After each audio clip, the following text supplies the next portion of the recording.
اب تھوڑی سی بات رمضان کے حوالے سے بھی ہو جانی چاہیے۔ رمضان المبارک کا جو مہینہ ہے، اللہ رب العزت نے یہ مہینہ ہمیں کیوں دیا، کس لیے دیا، یہ بار بار کیوں آتا ہے؟ حضرت سلمان فارسی رضی اللہ تعالیٰ عنہ کی روایت ہے، فرماتے ہیں کہ حضور صلی اللہ علیہ وسلم نے ہمیں اس رمضان المبارک میں 4 کام کرنے کے لیے بتائے تھے، اور احادیث مبارکہ میں دیکھیں تو حضور صلی اللہ علیہ وسلم 4 کام خود بھی کرتے تھے، بڑے اہتمام سے کرتے تھے،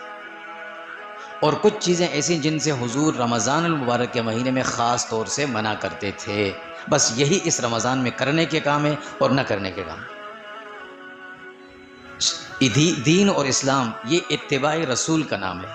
اختراع کا نام نہیں ہے، اتباع کا نام ہے۔ حضور صلی اللہ علیہ وسلم نے جن 4 کاموں کے لیے کرنے کو کہا وہ ہم نے کرنے، جو 4 چیزیں حضور خود اہتمام سے کرتے تھے وہ بھی ہم کریں گے، اور جن چیزوں سے حضور نے خاص طور پہ منع فرمایا ان سے ہم بچیں گے۔ تو یہ رمضان کا مہینہ جو ہمارے پاس آیا کہ رحمت بن کر،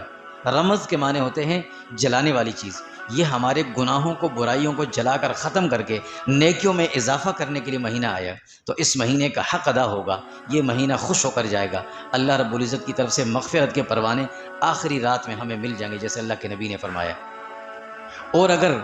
ایسا نہ ہو سکا، ہم نے اپنی مرضی چلائی اس میں بھی، تو کہیں ایسا نہ ہو کہ اللہ کے نبی کے اس وعید کے زمرے میں ہم آئیں جس میں اللہ کے نبی نے فرمایا تھا کہ وہ آدمی ہلاک ہو جائے، تباہ ہو جائے، برباد ہو جائے جس کی زندگی میں رمضان کا مہینہ آتا ہے اور چلا جاتا ہے، اس کی مغفرت نہیں ہو پاتی، اس زمرے میں نہ آ جائے۔ لہٰذا ہم نے آسان ان 4 کاموں کو لینا ہے، ان 4 عبادات کو لینا ہے جو حضور کرتے تھے، اور ان چیزوں سے بچنا ہے جن سے حضور منع کرتے تھے۔ سلمان فارسی رضی اللہ فرماتے ہیں کہ حضور صلی اللہ علیہ وسلم نے فرمایا کہ رمضان المبارک میں 4 کام تم خوب کثرت سے کیا کرو۔ 2 کام ایسے ہیں جس سے تم اپنے رب کو راضی کرو گے، اور 2 کام ایسے ہیں کہ جن کے کیے بغیر تمہارے چھٹکارا نہیں ہے، تمہیں کوئی نجات نہیں مل سکتی، لازمی ہے تمہیں کرنے۔ وہ 2 کام جس سے تم اپنے رب کو راضی کر سکتے وہ کیا ہیں؟ فرمایا ایک تو لا الہ الا اللہ، اس کو کثرت سے پڑھتے رہنا، یہ بہت آسان کام ہے، نہ وضو کی ضرورت ہے، نہ بیٹھنے کی ضرورت ہے، نہ طہارت اور پاکیزگی کی ضرورت ہے، نہ مسجد میں بیٹھنے کی ضرورت، جہاں بھی ہیں لا الہ الا اللہ کو کثرت سے پڑھیں گے۔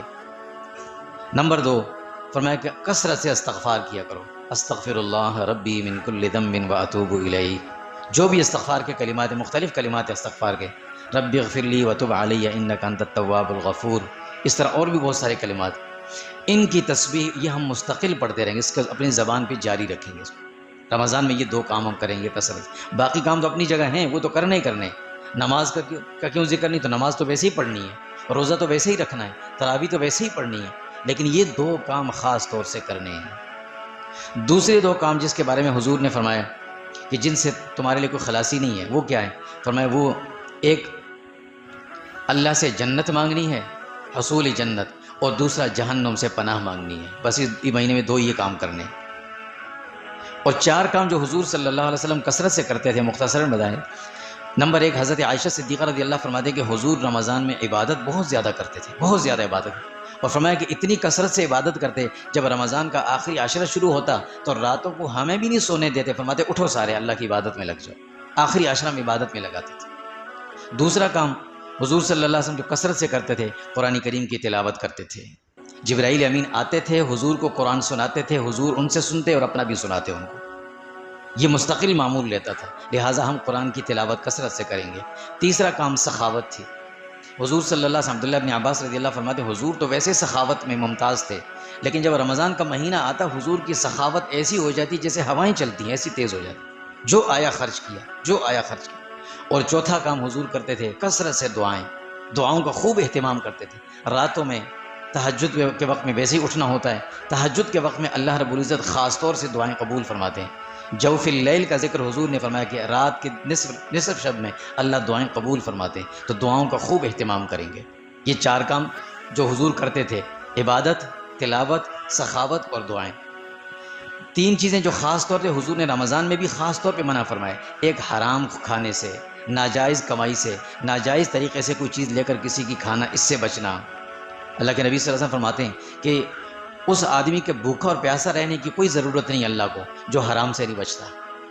نمبر 2، حرام کھانے سے بھی بچیں گے، حرام کرنے سے بھی بچیں گے۔ حرام کرنا کیا ہے؟ زبان کی غیبت، زبان کو غیبت سے روکیں گے۔ حضور نے خاص طور پہ منع فرمایا اس سے، خاص طور پہ رمضان کے حوالے سے، کہ غیبت زبان سے بالکل بھی نہیں کرنی۔ اور جو آخری چیز تھی حضور نے منع فرمایا، لڑائی جھگڑا نہیں کرنا، کسی کے ساتھ بحث و مباحثہ نہیں کرنا۔ بس رمضان المبارک میں یہ 7 چیزیں ہمارے ذہن میں رہیں، ان پر عمل کریں گے انشاءاللہ۔ اللہ رب العزت کی ذات سے امید ہے، ہم کوئی صحابی تو ہیں نہیں، تابعی تبع تابعی تو ہے نہیں، اس دور کے لوگ تو ہیں نہیں، اس 14ویں صدی کے لوگ ہیں۔ اللہ رب العزت ہماری ان چیزوں کو بھی قبول فرما کر ہماری مغفرت کا اعلان فرما دیں گے۔